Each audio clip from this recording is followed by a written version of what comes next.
tú guardarás en completa paz a aquel cuyo pensamiento en ti persevera, porque en ti ha confiado.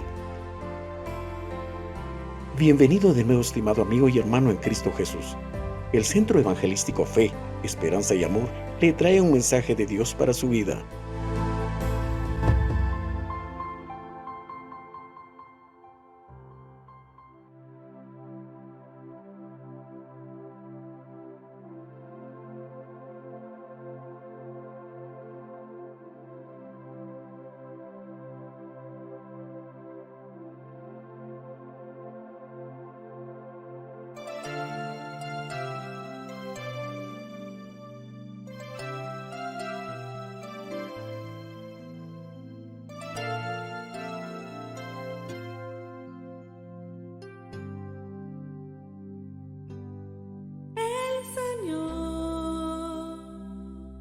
Es mi pastor,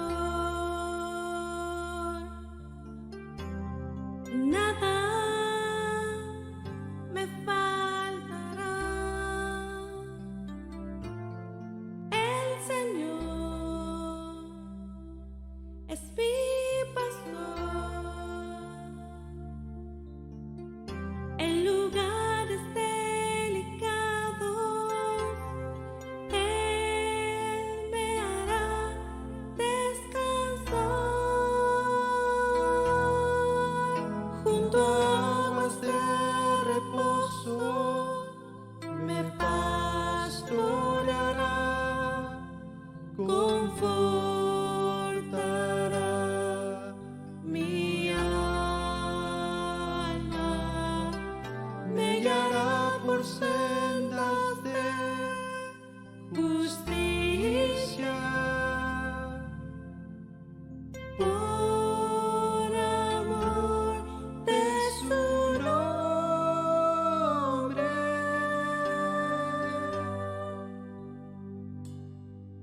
El Señor es mi pastor, nada me faltará. El Señor es mi pastor, en lugares delicados Él me hará descansar,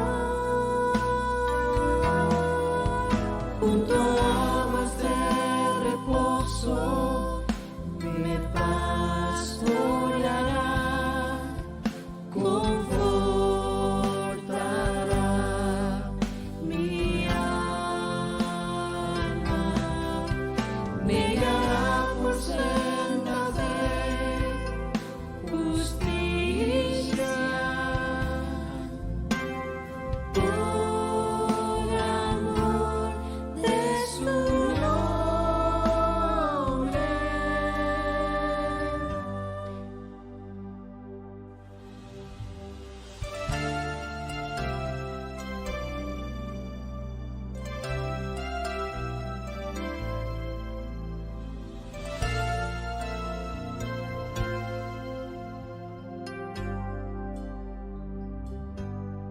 El Señor es mi pastor, nada me faltará. El Señor es mi pastor, nada me faltará. Nada me faltará, nada me faltará.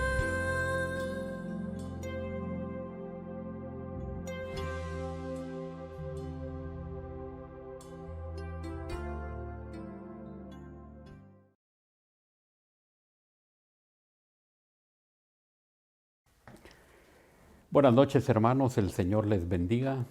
Es un privilegio poder participar en esta noche de la Santa Cena para recordar la muerte de nuestro Señor Jesucristo.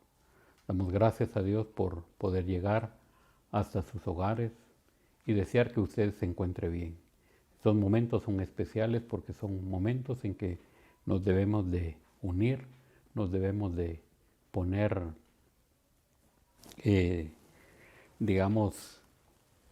en comunión con nuestro Señor para poder estar todos en paz.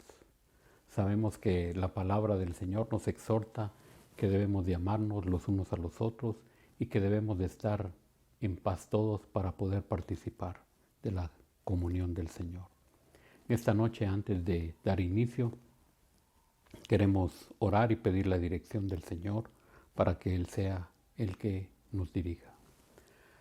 Padre, en esta preciosa noche, Señor, te damos gracias por este privilegio que nos das de poder compartir, Señor, este momento especial como es la Santa Cena, de recordar aquel momento, Señor, cuando tú fuiste a la cruz, ese momento especial, Señor, donde compraste nuestra vida, ese momento especial, Señor, para nosotros. Sin embargo, el que llevó todo el peso del pecado, el sufrimiento, fuiste tú, Señor. Y Dios, ese momento maravilloso para nosotros, pero duro para ti, Señor Jesús, porque tú llevaste todo el peso del pecado, cayó sobre ti. Pero también algo maravilloso, Señor, donde nosotros podemos ver que nos diste una salvación tan grande. El mismo Dios muriendo en la cruz del Calvario por rescate de nuestras propias vidas, Señor, que nos amaste, que nos redimiste y que Dios de los cielos en esta noche nos permites recordar que por ese sacrificio nosotros fuimos salvos, Señor.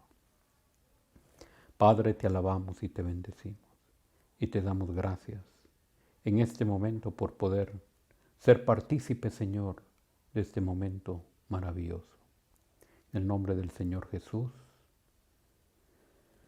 Amén. La palabra del Señor dice, porque yo recibí del Señor lo que también os he enseñado, que el Señor Jesús, la noche que fue entregado, tomó pan. Y habiendo dado gracias, lo partió y dijo, tomad, comed, esto es mi cuerpo, que por vosotros es partido. Haced esto en memoria de mí. Comamos el pan.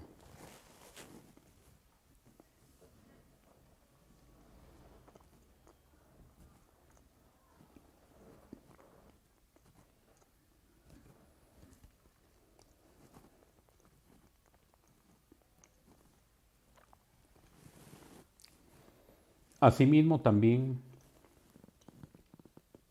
tomó la copa después de haber cenado, diciendo, esta copa es el nuevo pacto en mi sangre. Haced esto todas las veces que la bebieres en memoria de mí. Así pues, todas las veces que comieres este pan y bebieres esta copa, la muerte del Señor anunciáis hasta que Él venga. Tomemos la copa.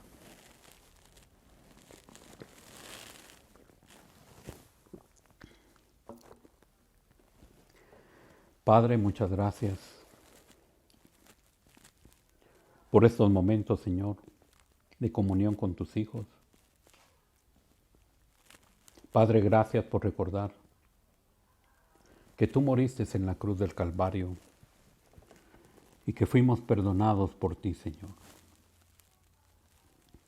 Gracias por esa paz, gracias por esa salvación, pero gracias también, Señor, porque también tú llevaste esas enfermedades que hoy afligen el cuerpo, Señor.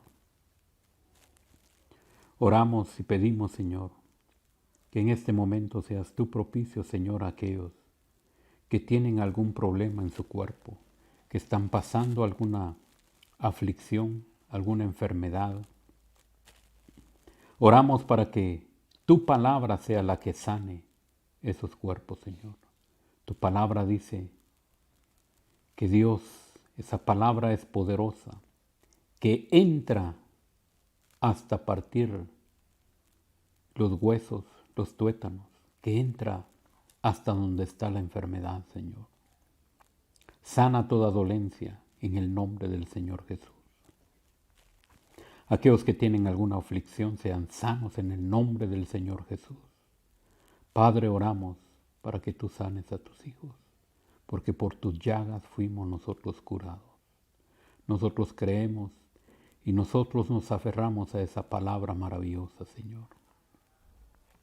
Consuela al afligido. Provee, Dios de los cielos, lo necesario para tu pueblo. Y muchas gracias por este momento de comunión. En el nombre del Señor Jesús. Amén y amén. El Señor les bendiga, hermanos, y a continuación, abra su corazón para escuchar la palabra del Señor. Amén. Dios les bendiga, mis queridos hermanos. Qué bendición tener la oportunidad de volver a saludarles. Y qué maravilloso es saber que la misericordia de Dios ha sido grande para con nosotros, de manera que en su misericordia nos permite terminar un año más de vida. La vida es el regalo más maravilloso que el Señor nos ha dado, así que hay suficientes razones para poder decirle en esta hora: gracias, Señor, por cuidarme. Yo sé que ha sido un año difícil en el sentido que ha sido una crisis a nivel mundial, pero que al mismo tiempo ha sido un año maravilloso donde hemos podido ver la gracia, el favor y la misericordia del Señor. De manera entonces que yo quiero invitarles a que se unan conmigo en una palabra de oración para agradecerle al Señor por ese cuidado que Él ha tenido. Yo sé que muchos hemos pasado situaciones difíciles, quizás muchos fuimos contagiados, otros no, pero todos tenemos suficientes razones o motivos para darle gracias, porque Dios siempre ha estado ahí y siempre lo estará, porque Él es fiel en su palabra.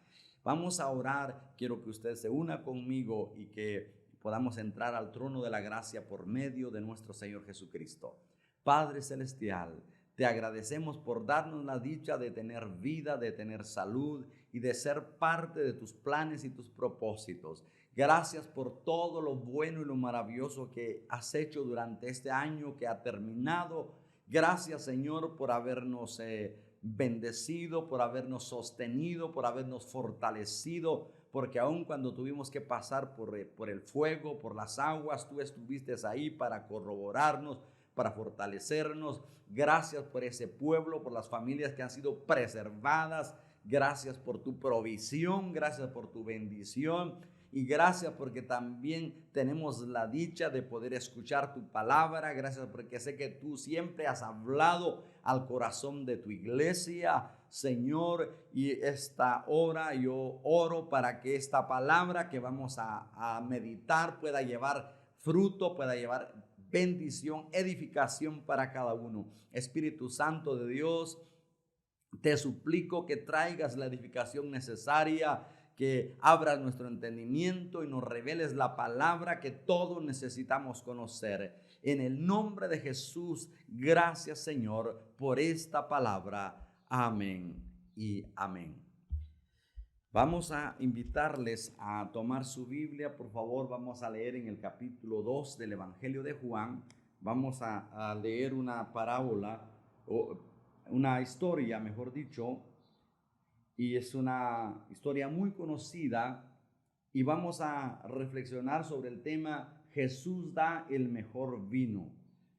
Escogimos este pasaje o esta porción de las Escrituras porque creemos que el deseo de Dios es que nosotros descubramos lo que Él ha hecho por nosotros y que nosotros somos dichosos al vivir este tiempo en el cual ha prometido derramar de su gloria. Y está escrito que la gloria postrera sería mejor que la primera. Así que vamos a leer entonces en el capítulo 2 del Evangelio de Juan, el verso 1 hasta el 11.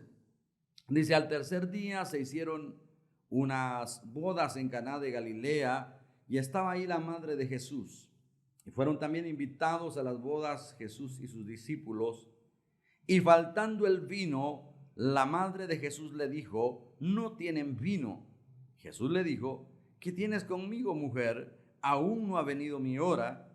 Su madre dijo a los que servían, haced todo lo que los dijere. Estaban ahí 6 tinajas de piedra para agua, conforme al rito de la purificación de los judíos, en cada una de las cuales cabían 2 o 3 cántaros. Jesús les dijo, llenad estas tinajas de agua, y las llenaron hasta arriba. Entonces les dijo, sacad ahora y llevadlo al maestresala, y se lo llevaron.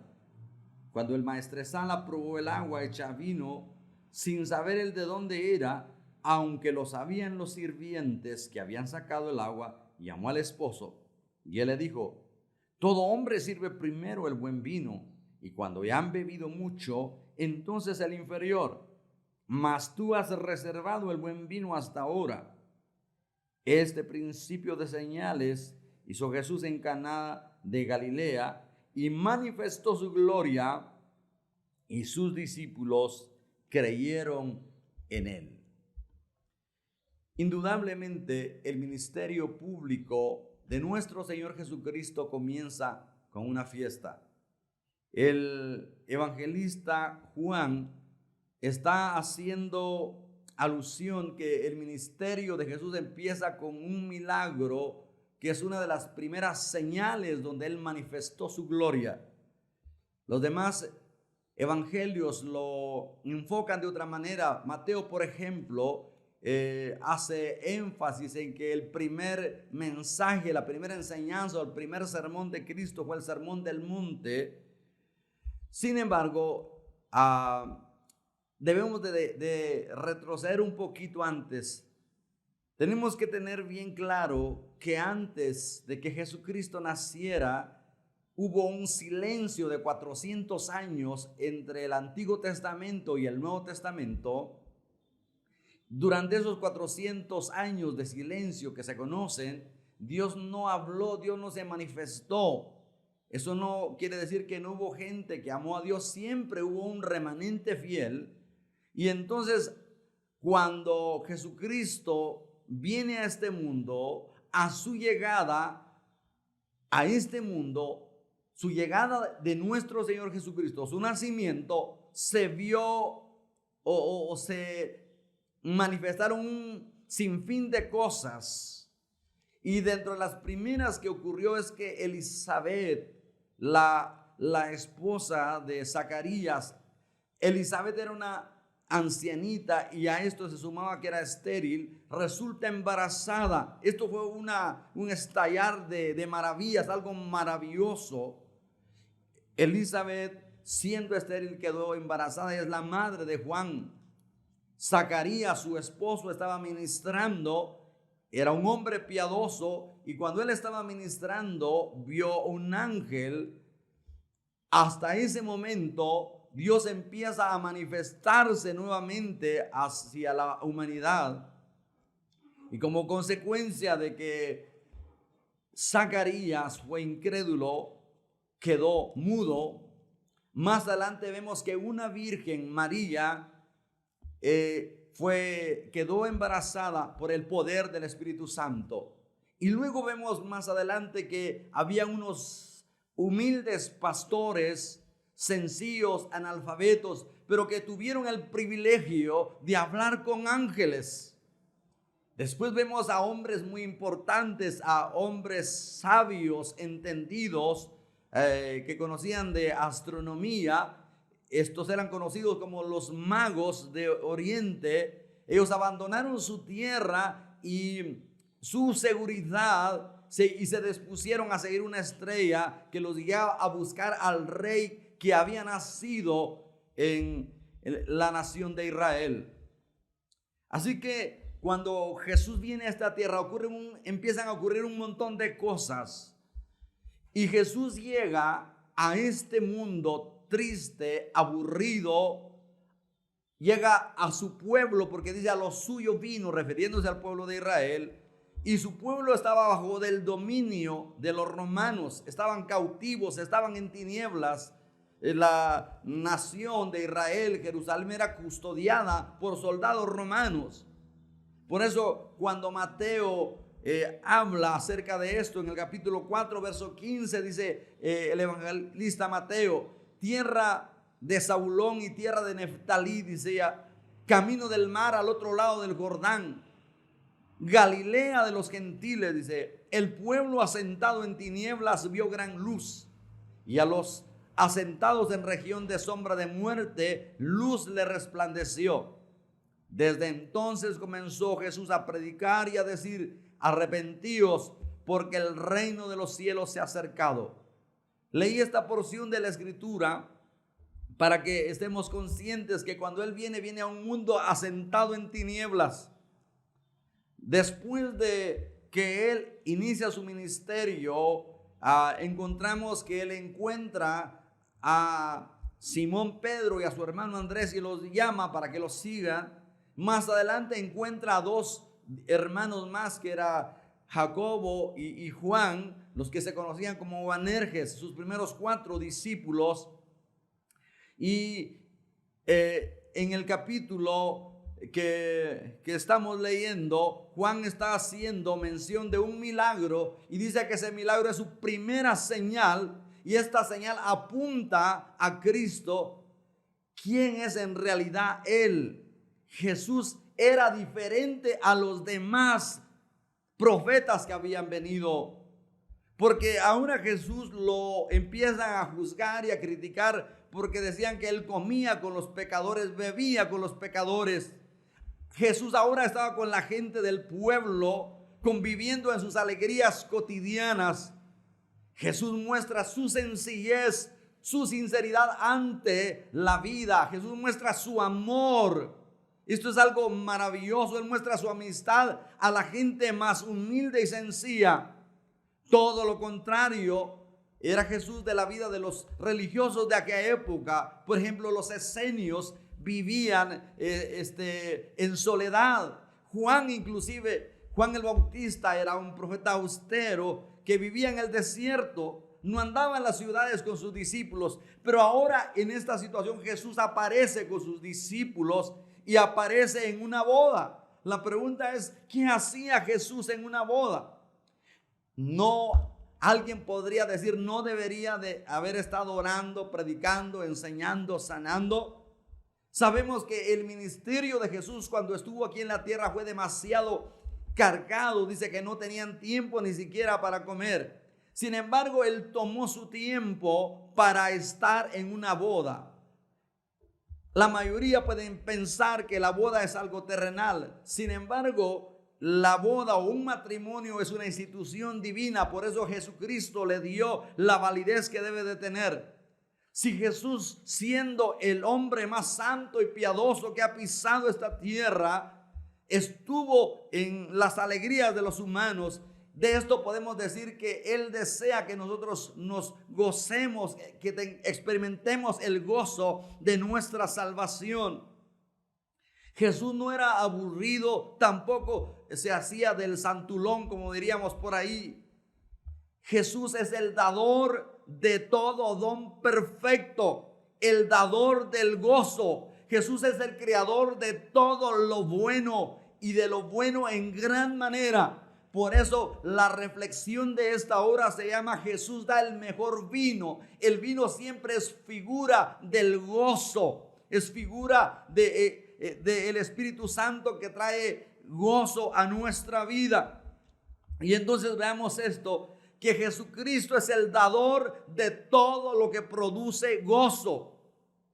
Por ejemplo, cuando Dios crió a Adán y vio que Adán estaba solo, dijo, no es bueno que el hombre esté solo.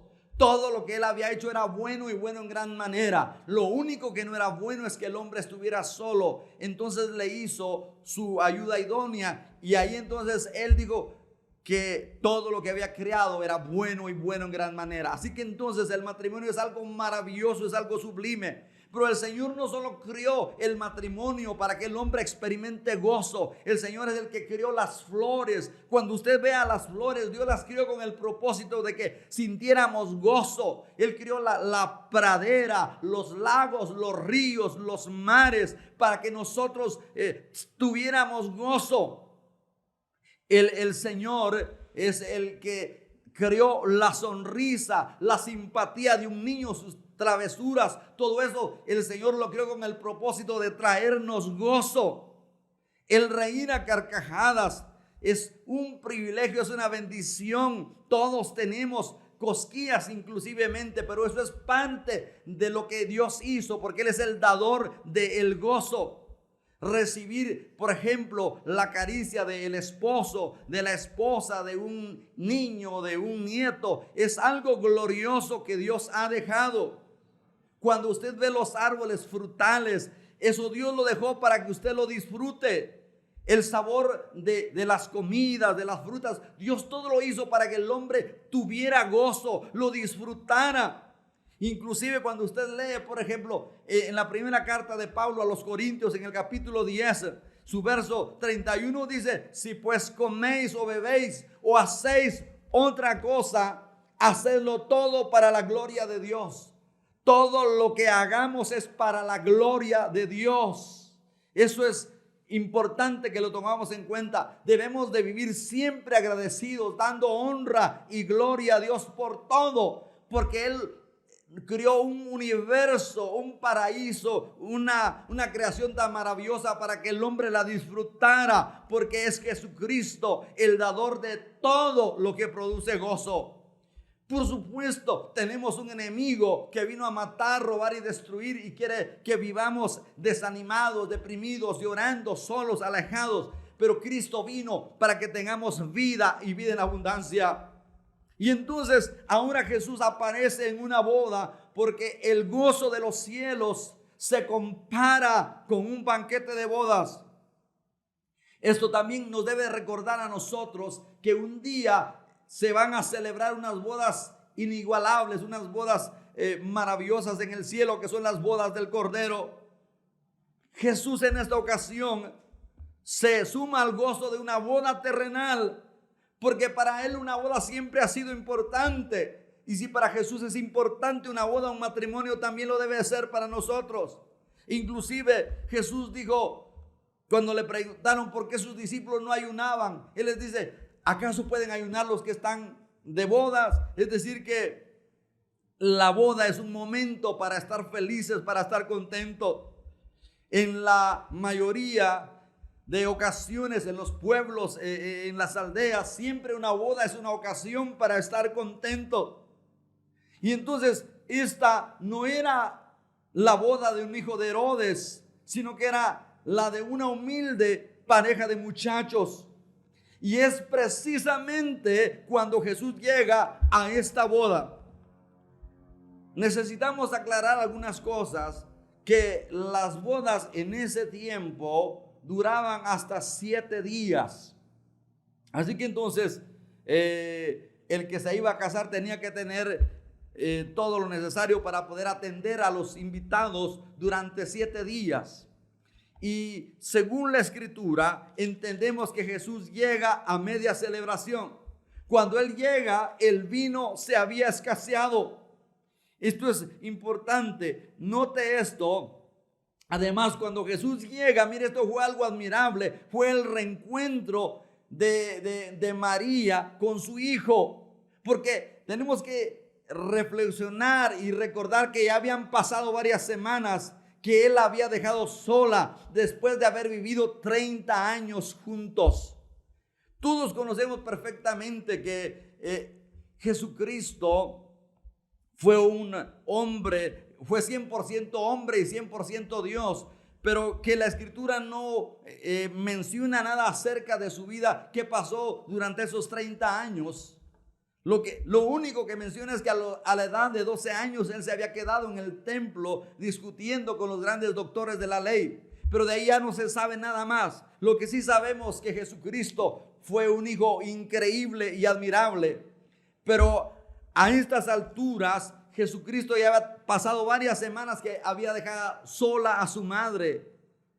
Más de alguien le habría preguntado a María, ¿dónde está Jesús? ¿Cuándo volverá? Porque si notamos en esta historia, no aparece José. La mayoría de estudiosos creen que José ya había muerto. Entonces, Jesús estuvo con María, pero en esta ocasión él ya no había estado. Porque todos recordamos que cuando Jesús viene a ser bautizado por Juan al Jordán, después es impulsado para ir al desierto, donde ayunó durante 40 días y 40 noches, y de ahí él empieza su ministerio. Por eso menciono que ya habían pasado varias semanas que Jesús había dejado sola a su madre. Por eso este es un reencuentro que se da. Así que era la primera vez que María ve a su hijo en función del Mesías. María sabía que su hijo era algo especial porque era obra del Espíritu Santo. Ahora, otra pregunta que uno debe de hacerse es ¿por qué Jesús estuvo presente en esas bodas? Indudablemente la Escritura dice que él fue invitado y fueron invitados a las bodas Jesús y sus discípulos. Por eso mencioné al principio que este profeta era tan diferente a los demás. Los demás estaban en los desiertos, estaban en la soledad. Pero Jesús ahora está compartiendo las alegrías porque Él es el único que trae el mejor vino, el mejor gozo. Jesús estuvo presente, fue invitado para sumarse al gozo. Pero en medio de la fiesta o del gozo surgió un gran problema. Los novios se habían expuesto a una gran vergüenza porque el vino se estaba terminando a media fiesta. Y entonces note que dice el verso 3 que faltando el vino, la madre de Jesús le dijo, no tienen vino. Ahora, es bueno que reflexionemos sobre esto. María le está pidiendo un milagro a Jesús. ¿Qué piensa usted? O simplemente le está contando un problema. Si usted nota, el verso 4, Jesús le dice, ¿qué tienes conmigo, mujer? Aún no ha venido mi hora. Pero note lo que la madre responde en el verso 5. Su madre dijo a los que servían, haced todo lo que él os dijere. Es decir, que ella ve que solo en apariencia se niega. Pero ella sabía que Jesús tenía la capacidad para resolver ese problema, porque Jesús había estado con ella durante 30 años. Por eso es que ella se vuelve a los sirvientes y les dice, hagan todo lo que les diga. Y entonces Jesús le da la orden a los sirvientes que estaban ahí que llenaran 6 tinajas de piedra para agua, y aquellos lo hicieron. Según los que han estudiado saben que cada tinaja contenía 100 litros de agua, de manera entonces que si eran 6 tinajas, se habían convertido en 600 litros de agua. Pero mire, aquí ocurre un milagro extraordinario. El milagro se produce sin hacer nada, simplemente el agua se convierte en vino. Los 600 litros de agua se convirtieron en vino. Jesús no convierte en vino un agua cualquiera. Esto es importante que lo tengamos en cuenta. Sino que Él convierte el agua que estaba preparada para la purificación de los judíos. Esto indica que estamos en el comienzo de señales que van a evidenciar que Él es el Mesías, que Él es Yeshua HaMashiach. Con esto, Jesús mostró ser el dueño de la naturaleza, porque Él es el que hace que las viñas produzcan fruto. Con el mismo poder con que Él hace que las viñas produzcan fruto, Él hizo que el agua se convirtiera en vino. Esto era suficiente para que todos creyeran que Él era el Mesías esperado, que Él era Dios. Dice Juan que ahí fue donde Él manifestó su gloria. Sin duda, todo esto tenía un simbolismo.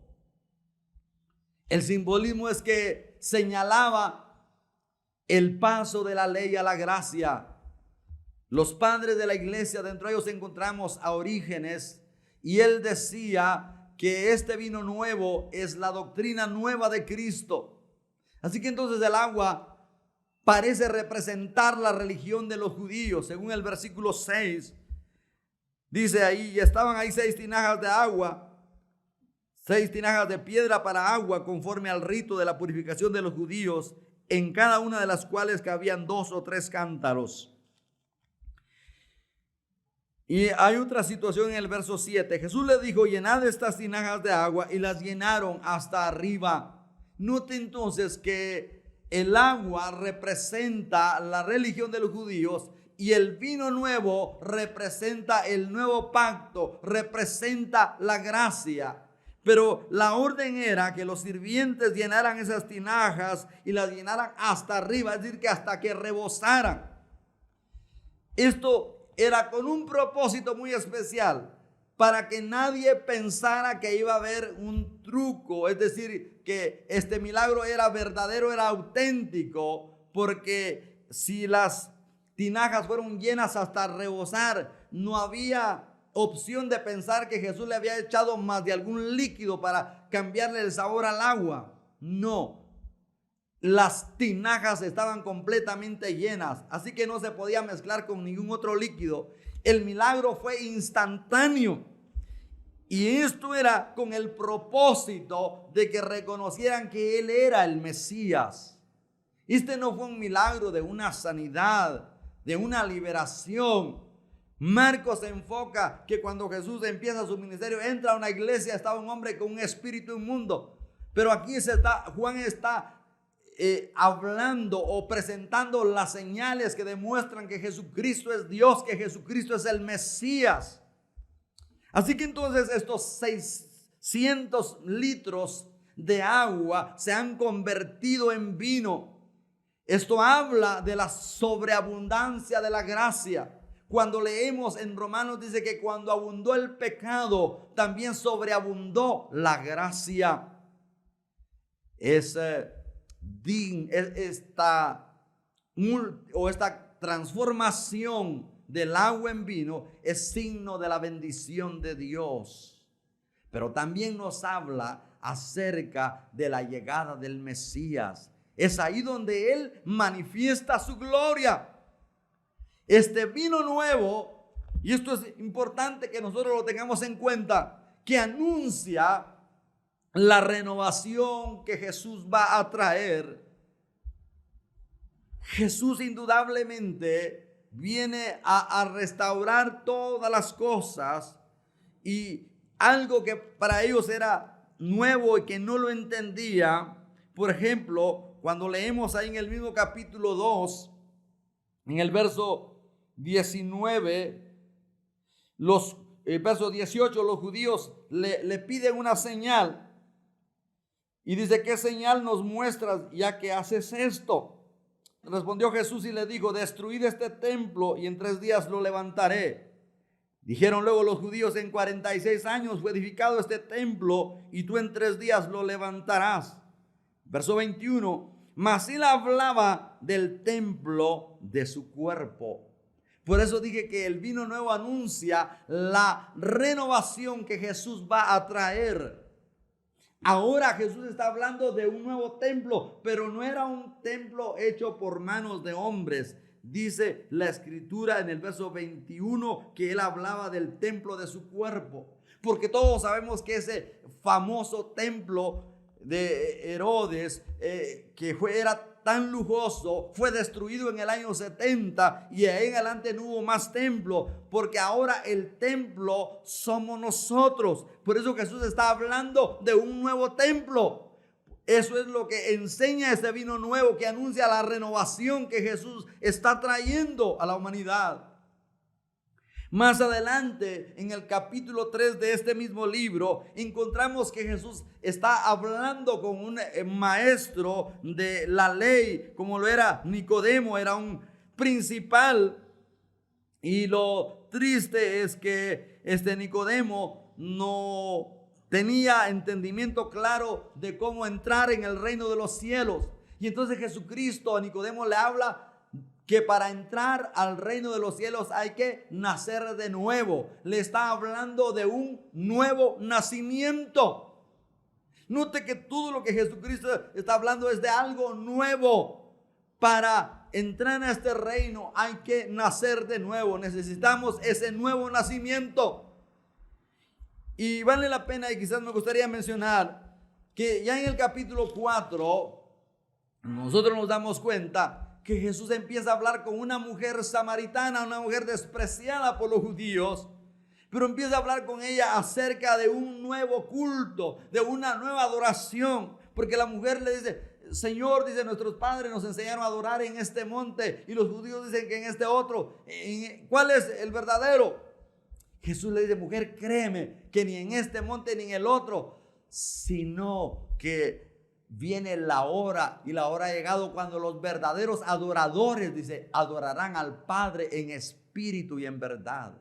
Hoy ya no es importante el lugar, hoy lo que es importante es el corazón. No importa dónde usted esté, donde estemos nosotros, es ahí donde debemos nosotros de reconocer que somos templos, donde debe de haber una adoración hacia nuestro Dios en espíritu y en verdad. Esto es lo que Jesús hizo cuando Él vino a esta tierra. Trajo un nuevo culto, una nueva forma de adoración, una adoración en espíritu y en verdad. La pregunta es: ¿nosotros estamos conscientes de que nuestro cuerpo es el templo del Espíritu Santo y que en el templo de Dios debe de haber una continua adoración? ¿Estamos nosotros adorando siempre al Señor?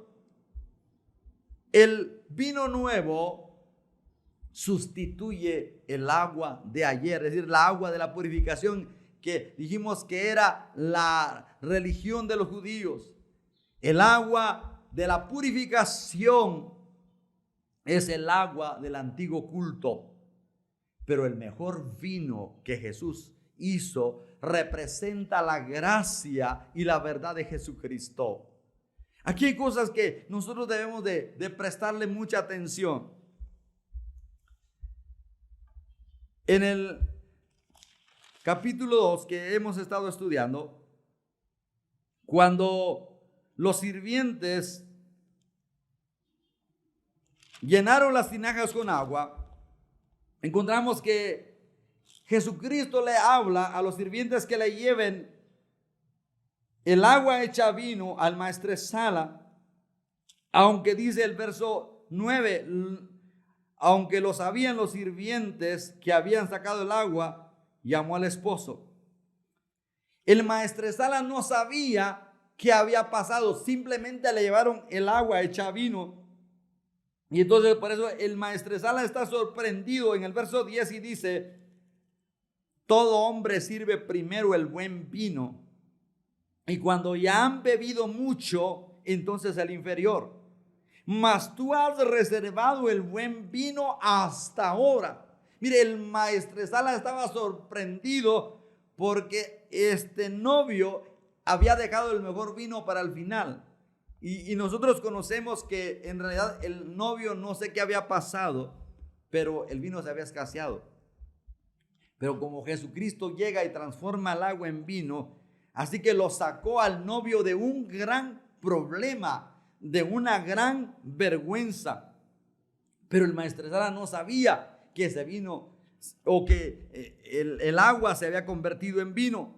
Los únicos que sabían que el agua se había convertido en vino eran los sirvientes, porque ellos mismos llenaron las tinajas con agua. Imaginémonos, esto es importante, hermanos, que nos pongamos a imaginar. Imagínense el asombro, la admiración que de haber existido en los sirvientes. Pero si nosotros sacamos el agua y ahora esto es vino, me imagino que probaron y volvían a probar. Qué admirable, qué sorprendente cuando probaron el agua que ellos habían sacado, que habían echado en las tinajas. Ahora era un vino superior. Ahora, hay una pregunta que uno debe hacerse. llegaron los invitados a enterarse de lo que estaba bebiendo. ¿Creen ustedes que los invitados sabían o conocieron este milagro? Yo creo que al principio no sé si más tarde regaron esa noticia, porque fue un milagro sorprendente. Pero yo creo que los invitados no se dieron cuenta, el maestresala no se dio cuenta. Los únicos que sabían que el agua se había convertido en vino eran los sirvientes. Y entonces, en este pasaje vemos que Jesucristo muestra su gloria.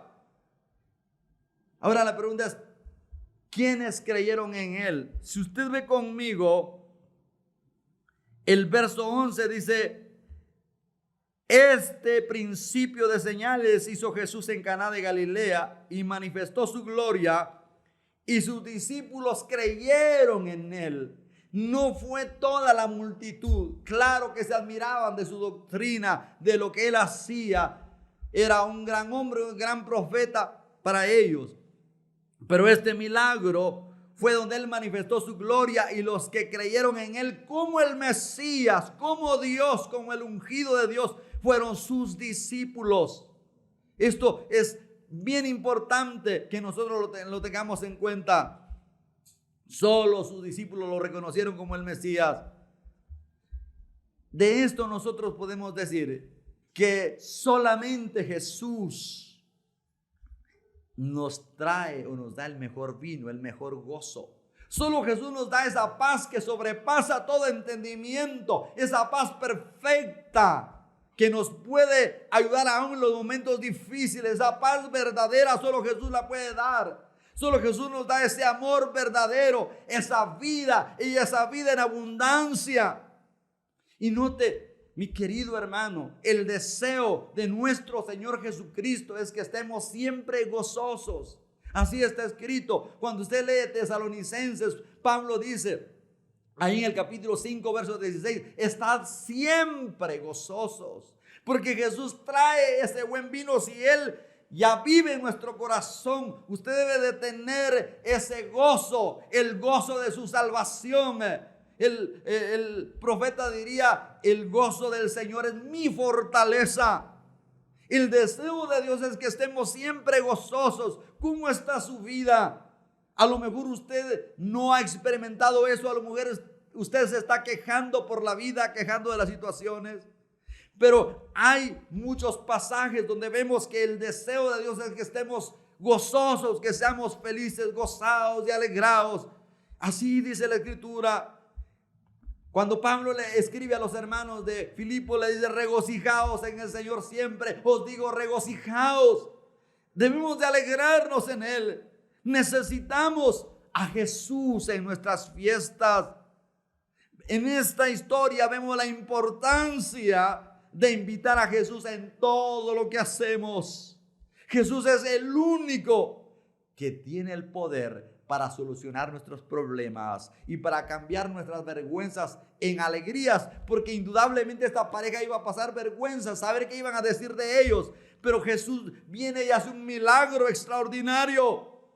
La palabra del Señor nos enseña que todo lo que hagamos en su reino, en su obra, en nuestra vida diaria, hagámoslo con gozo. No lo haga quejándose. Cuando usted lee algunas otras porciones de la Escritura, por ejemplo, en cuanto al servicio en la obra del Señor, ¿cómo lo está haciendo usted? ¿Lo está haciendo con gozo? El salmista decía, servid al Señor con alegría. Hay que hacerlo con gozo. Si se está quejando, si está murmurando que solo a usted lo dejaron, eso no va a traer gloria a su vida, no va a traer bendición a su vida.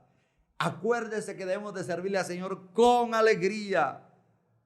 Una cosa más, debemos de asistir a la iglesia también con gozo, con alegría. El salmista decía, yo me alegré con los que decían, a la casa del Señor iremos. Para venir a la casa del Señor hay que venir con gozo, hay que madrugar, hay que esforzarse y damos gracias a Dios porque esperamos que en este 2021 ya usted pueda venir presencialmente a la casa del Señor, porque no hay cosa más importante que estar en la casa del Señor. Jesús dijo, mi casa será llamada casa de oración. Es ahí donde Él ha prometido enviar bendición y vida eterna. Así que entonces, cuando usted venga a la casa del Señor, venga con gozo, venga con alegría. Una cosa he demandado y esta buscaré, que esté yo en la casa de Jehová todos los días de mi vida. No venga por costumbre, no venga por religiosidad, no venga porque quiere ver a fulano, a sutango. Venga porque necesita estar con Cristo, necesita adorarlo. ¿Sabe una cosa? Hasta ofrendar hay que hacerlo con gozo. Dice la Escritura que Dios ama al dador alegre. Todo lo que hagamos lo debemos hacer con gozo, porque Jesús nos ha dado ya el mejor vino. Está escrito en la palabra que en lo postrero de los días Él derramaría de su espíritu sobre toda carne. Todos sabemos que hay una promesa que la lluvia tardía sería mejor que la primera. Note que el último vino en esta boda es el mejor vino. ¿No cree usted que por algo está escrito ahí en la palabra que nosotros nos ha tocado vivir los últimos tiempos? Y somos nosotros los que tenemos la dicha y el privilegio de poder disfrutar de este mejor vino. Yo quiero invitarle en esta hora a hacer una reflexión. ¿Cómo ha terminado usted este año 2020? ¿Lo terminó con gozo o lo terminó quejándose? ¿Vio a Dios en todo lo que experimentó? ¿Vio a Dios sosteniendo, fortaleciendo su vida, guardándolo? Si pasó enfermedades, vio que Dios estuvo ahí para ayudarle. Se dio cuenta que a pesar de que era una crisis mundial, no le faltó nada. Tuvo siempre a alguien que cuidara de usted, porque Dios es así, Dios es bueno. Si Dios cuida de su creación, ¿cuánto más de nosotros?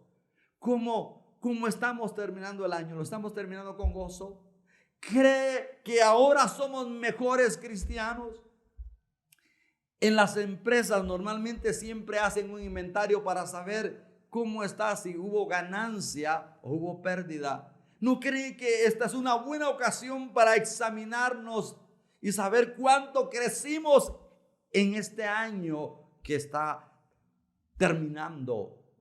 ¿Cuánto ha crecido en su vida espiritual? ¿Será que hoy es un mejor cristiano, es mejor que ayer? ¿Será que ahora usted es un mejor esposo, un mejor hijo, una mejor suegra, una mejor nuera, un mejor yerno? ¿Cree usted que es un mejor compañero de trabajo? ¿Somos mejores cristianos o seguimos iguales? La Escritura enseña que la senda del justo es como la luz de la aurora, que va en aumento hasta que el día es perfecto. Debemos anhelar cada día crecer, ser mejores. Debemos de crecer a la estatura de la plenitud del varón perfecto que es Cristo. ¿Cómo está terminando el año usted? ¿Lo vive con gozo, agradecido con Dios? Yo no dudo que muchos han pasado situaciones difíciles, que algunos han perdido a seres queridos. Lo que sí sabemos es que Dios ha estado ahí para fortalecerle. Dios ha estado ahí para llenarle de su paz, aun cuando la tormenta haya sido difícil. ¿Cómo vamos a iniciar este nuevo año? Pues debemos de iniciarlo con la confianza, con la certeza, con la seguridad que Dios dijo que no nos iba a dejar. Con la confianza de que las promesas de Dios son fieles y verdaderas, y Él dijo que iba a estar con nosotros todos los días de nuestra vida. Y si Él está con nosotros, algo va a ocurrir. Va a haber un milagro, va a haber una manifestación de su gloria. Pero es importante que iniciemos este nuevo año con la convicción de que Dios dijo: no te dejaré ni te desampararé. Con la convicción de que si Dios es con nosotros, ¿quién contra nosotros? Que todo lo podemos en Cristo. Yo quiero que cierre sus ojitos y tomemos este tiempo para agradecerle al Señor por la dicha que tenemos de tener vida, de tener salud, y porque le conocemos, y que le demos gracias por su palabra, porque en la palabra hemos encontrado que solo Jesucristo nos trae el mejor vino. Todo lo que Él creó, Él es el creador de todo el gozo, de todo aquello que nos trae satisfacción. Dele gracias a Dios. Padre, muchas gracias, porque en tu misericordia nos das la oportunidad de haber vivido un año más sobre esta tierra. Gracias por este 2020, Señor. Gracias porque tú estuviste con nosotros, porque tú siempre permaneces fiel, aun cuando nosotros te somos infieles. Gracias por cuidar de tu iglesia, gracias por cuidar de cada familia. Gracias por suplir cada necesidad. Gracias por fortalecer nuestro sistema inmunológico. Gracias porque nos dice la capacidad para soportar las enfermedades. Gracias por todo lo bueno, lo grande y lo maravilloso que has hecho en nuestras vidas. Yo te ruego, Padre Santo, que ministres el corazón de tu iglesia en esta hora. Te pido que prosperes esta palabra en el corazón de cada hermano y de cada hermana. Que cada uno de los que te conocemos, oh Dios, podamos preocuparnos por ser mejores cada día, por agradarte, por vivir agradecidos, por reconocer que tú eres el dador del gozo, que tú deseas que nosotros tengamos gozo, que tengamos paz, aún en medio de la adversidad, en medio de la dificultad. Bendice a tu iglesia, Señor. Gracias te damos por los líderes de esta iglesia, por los ancianos, los diáconos, todos aquellos que ministran, que te sirven. Te damos gracias por la vida de ellos. Y oramos que tú levantes a más personas durante este año que estamos por iniciar. Oramos, Señor, para que en tu misericordia nos ayudes a ser sensibles a tu voz y para que podamos ser instrumentos útiles en tus manos, para que podamos con tu gracia, con tu favor, con tu ayuda, con tu respaldo, ensanchar tu reino en esta tierra. Bendice a tu iglesia, bendice a los líderes de esta iglesia y manifiesta tu gloria en nuestra vida. Visítanos, anhelamos cada día llenarnos de esta gracia, de esta unción, de este poder maravilloso de tu Santo Espíritu. Padre, muchas gracias en el nombre de Jesús. Amén. Mira que te mando que te esfuerces y seas valiente. No temas ni desmayes, porque yo, tu Dios Jehová, estaré contigo a donde quiera que vayas. Esperamos que este mensaje haya sido de bendición para su vida. Suscríbase a este canal. Lo esperamos en nuestra próxima emisión.